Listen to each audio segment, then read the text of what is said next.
L'ESCAP, la Société européenne de psychiatrie de l'enfant et de l'adolescent, est une association scientifique et médicale qui a pour objectif de promouvoir les connaissances et les compétences européennes en pédopsychiatrie afin d'améliorer la santé mentale et le bien-être des enfants, des adolescents et de leurs familles. C'est à Strasbourg que se tiendra l'édition 2025 du congrès de l'ESCAP. En marge du congrès se tient une session satellite, la Research Academy. Elle est destinée à la formation de jeunes cliniciens-chercheurs européens. L'hôte et coordinatrice locale de cette édition strasbourgeoise est le professeur Carmen Schröder. Donc Carmen Schröder, professeure de psychiatrie de l'enfant et de l'adolescent aux hôpitaux universitaires de Strasbourg et la coordinatrice du centre d'excellence StrasND. Donc nous sommes vraiment ravis, d'abord Strasbourg, de pouvoir organiser le 21e congrès européen de pédopsychiatrie, le congrès de l'ESCAP, qui a beaucoup de succès, donc il y a plus que 1800 inscrits.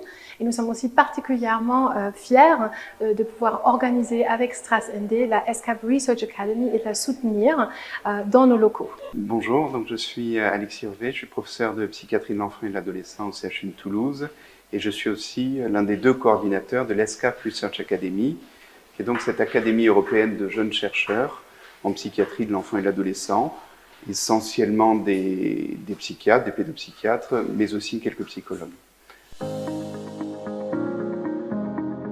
Donc cette Research Academy, le premier meeting a eu lieu en 2015 sous un format un peu différent et à l'initiative du professeur Johannes Ebebrand, qui était donc à l'époque à la fois le responsable de la division académique de l'ESCAP et également l'éditeur en chef du journal ECAP.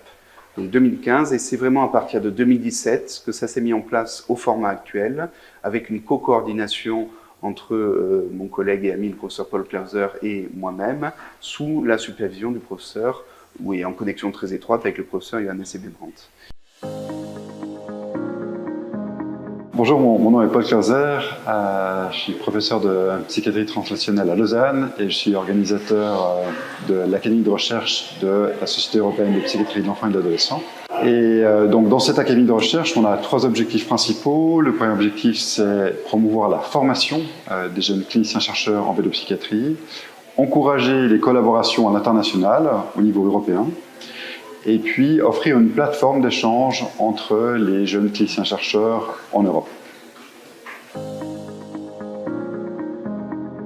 Bonjour, je suis Eric Buy, je suis professeur de psychiatrie à l'université de Caen-Normandie et au CHU de Caen. Alors moi je suis vraiment content à plusieurs titres, je pense que c'est quelque chose de primordial d'avoir ce type d'événement. Alors pourquoi c'est important? Parce que d'une part, ça permet à des jeunes de voir des mentors présenter leur parcours de carrière avec toutes les différentes étapes. La deuxième chose qui est importante, et là je l'ai vu déjà un peu ce matin, c'est ce mix culturel, de transmission culturelle. Et effectivement, moi je suis persuadé que l'excellence de la recherche est basée sur multiplicité des approches et méthodologiques, mais aussi des cadres de pensée, etc. Et donc de pouvoir faire de la recherche dans plusieurs pays et penser dans plusieurs langues, ça permet vraiment une approche très très globale. Donc là, ces événements-là permettent des connexions, des liens entre différents pays, des jeunes de différents pays, et ça va pouvoir promouvoir des échanges futurs.